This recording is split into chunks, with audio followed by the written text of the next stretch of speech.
Для того, чтобы лучше понимать вашего собеседника, для того, чтобы лучше видеть его боли и потребности, для того, чтобы знать, как он может повести себя в кризисной ситуации, как в принципе выстраивать с ним отношения, очень важно быстро уметь определять, что за личность перед вами, как она устроена.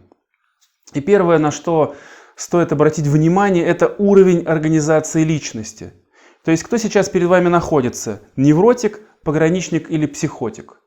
И все остальные уже способы разделения, распределения на психотипы, архетипы, характеры, темпераменты и прочее уже следует исходя из этого. В чем суть? Всех людей можно разделить на 3 группы. Это невротики, пограничники, и сюда входят люди с расстройствами личности и психотики. И зависит это в основном от того, в какой период в детстве у ребенка был травматичный опыт или иные проблемы, связанные с развитием личности. И чем раньше был этот период, чем раньше у ребенка был травматичный опыт, тем глубже, тяжелее патология и тем более низкий уровень развития личности будет у человека. Соответственно, если мы расположим на одной оси весь диапазон состояний человека, где с одной стороны будет условно здоровый человек, а с другой стороны человек с максимально тяжелой глубокой патологией, мы получим 3 отрезка и 3 уровня организации личности. Это психотический, пограничный и невротический.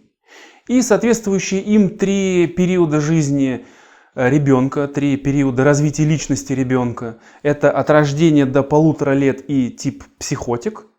От 1,5 примерно до 3,5 и тип пограничник. И от 3,5 где-то до 6 это уровень и тип невротик. Таким образом, уровень организации личности определяется в первые 6 лет жизни ребенка и зависит от того, как именно были прожиты эти 3 периода жизни ребенка. И от того, как были решены задачи и проблемы, связанные с каждым из этих периодов, соответственно, с безопасностью, с личными границами и с самоидентификацией. Как это работает? Берем первый период с рождения ребенка до 1,5 лет. Это по факту период грудного вскармливания. Этот период связан в жизни ребенка с базовым ощущением безопасности и с питанием. То есть в этот период ребенок должен наполниться, буквально наполниться ощущением безопасности, что со мной рядом, меня защищают, и я всегда накормлен. И таким образом ребенок обучается тому, что этому миру можно доверять. То есть, например, если мама была всегда рядом, мама была теплая, мама была нежная, мама часто брала в руки, кормила грудью, постоянно была в нормальном расположении духа, не срывалась на ребенке там из-за каких-то проблем, то такой ребенок потом получает возможность продвигаться дальше, он имеет большую устойчивость, больше ресурсов для того, чтобы более эффективно проживать следующие периоды жизни. И в целом становится более жизнерадостным, более энергичным, более уверенным в себе. Но если в этот период ребенка оставляли одного, мамы не было, или мама сама была в тревоге, в страхе, в гневе, в депрессии, в опьянении, ребенка оставляли голодным, замерзшим или мокрым, то такой ребенок может получить психотический опыт, травмы, связанные с этим периодом, и получить симптомы, связанные с психотическим уровнем организации личности. Он как бы застревает на этом уровне и продолжает нести в себе это состояние страха и недоверия, то есть становится психотиком.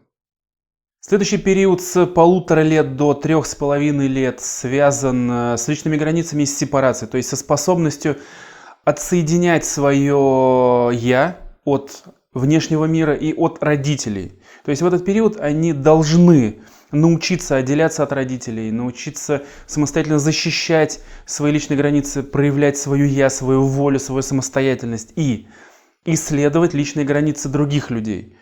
То есть они должны понять, на собственном опыте понять, исследовать, что я могу, что я не могу, что мне позволено, что мне не позволено, что у меня получается, что у меня не получается.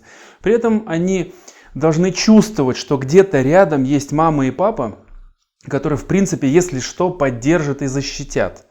То есть здесь со стороны родителей должно быть понимание, что в этот период времени, в этот период развития ребенок должен научиться отделяться, научиться проявлять свой характер, свое «я». Поэтому, если в этот период времени родителям удастся как-то наполнить своего ребенка поддержкой, принятием, любовью, заботой, при этом создать пространство, где ребенок может формировать свои личные границы, то такой ребенок вырастет счастливый, устойчивой, самостоятельной, автономной, наполненной личностью, сильной личностью. Но если в этот период времени ребенок столкнулся с насилием, гиперопекой, отвержением или другим травматичным опытом, например, если личных границ не было в принципе как понятие, или, например, когда на ограниченной территории живут очень скучно, и любое проявление «я» воспринимается как неподчинение и карается, если ребенка просто травят и бьют, если, например, в семье алкоголики, наркоманы, садисты, психопаты и прочие прелести жизни, то ребенок получает пограничный опыт, пограничную травматизацию и застревает на этом уровне. То есть остается на пограничном уровне организации личности. И в зависимости от того, что именно делали родители в этот период времени со своим ребенком, мы получаем то или иное расстройство личности или ту или иную пограничную организацию личности.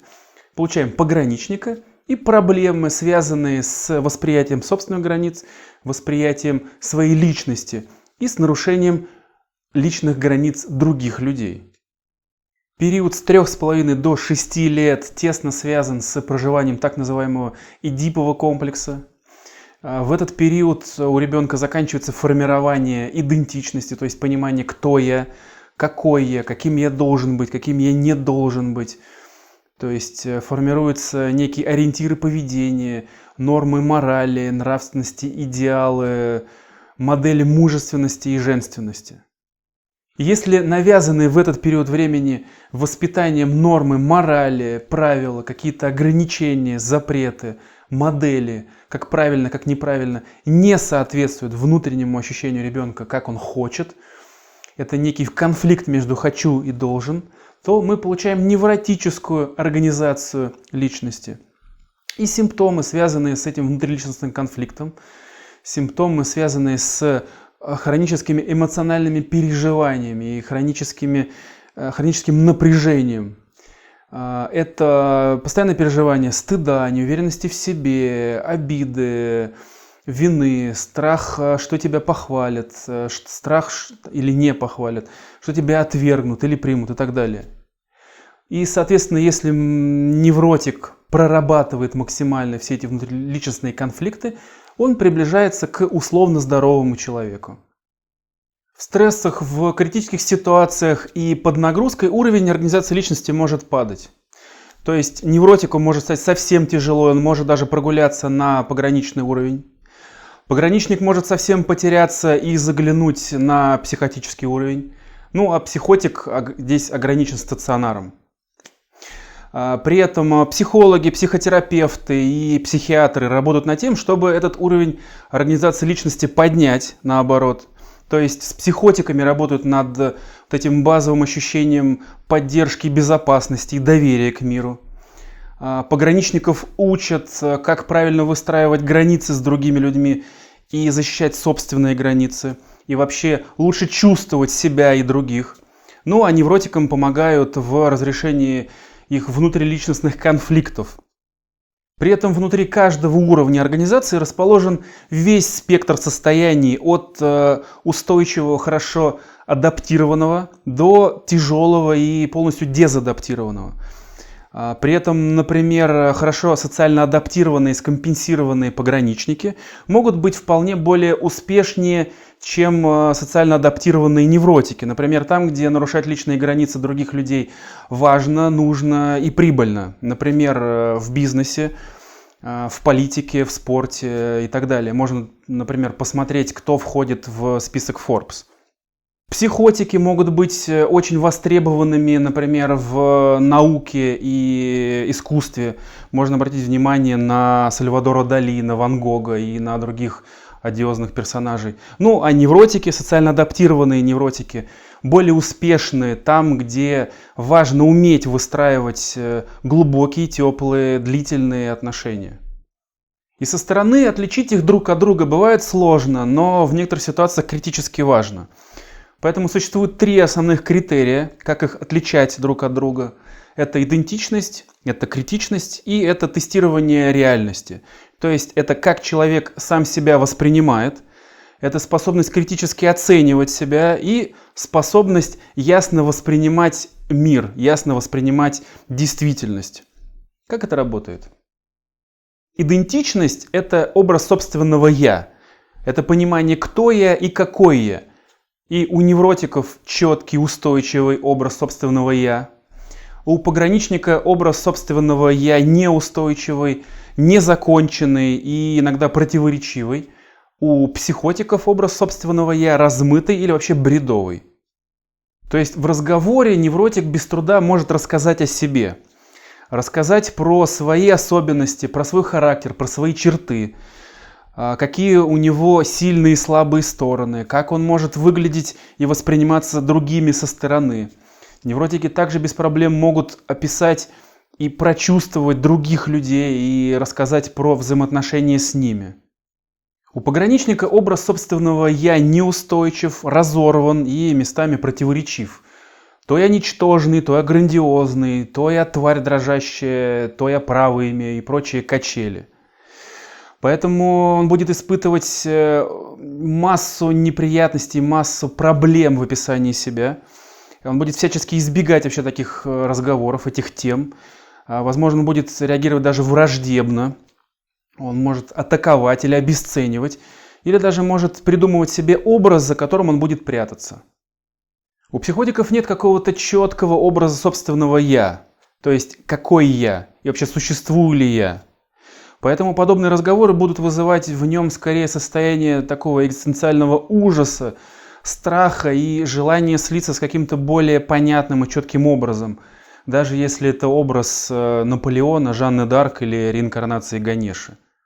Второй критерий – это критичность. То есть это способность критически оценивать себя, свою личность и свои действия. То есть это вообще способность наблюдать свою патологию со стороны. Соответственно, невротик способен критически осмыслять себя и свои действия, а пограничник и психотик не способны. Невротик способен предположить, что с ним может быть что-то не так, что проблема может быть в нем. Там, например, я с чем-то не справился, я чего-то не умею, я был где-то неправ, я что-то испортил, я был какой-то не такой, у меня что-то не получилось. И невротик может прийти за помощью, с запросом на неуверенность в себе, на какие-то недостатки своих качеств, на какие-то проблемы, внутренние проблемы. Он может прийти и сказать: «Со мной что-то не так, помогите». А для пограничника и психотика причина проблемы всегда внешняя. Всегда виноват кто-то другой. Они в принципе не могут предположить, что проблема может быть в них, и они в чем-то могут быть виноваты. То есть критического осмысления в обоих случаях нет. И на оценку, и на критику со стороны они реагируют довольно болезненно. При этом пограничник будет реагировать гневом и атакой, а психотик будет реагировать страхом.